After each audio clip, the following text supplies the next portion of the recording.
niya yung ating nararamdaman dahil yun ay kanya ng pinagdaanan.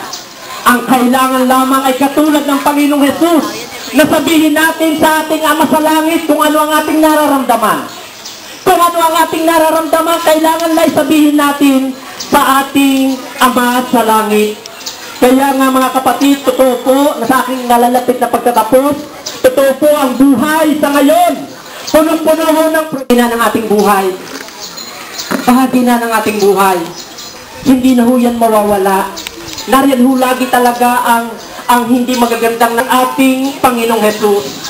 Ang sabi nga po ni Ginoong Modi, ang sabi niya, kaya lamang pumunta rito ang magnanakaw ay para at sinabi ni Jesus, kung tayo'y kasama natin siya, siya'y pupunta sa atin at gusto niyang iparana sa atin ang buhay.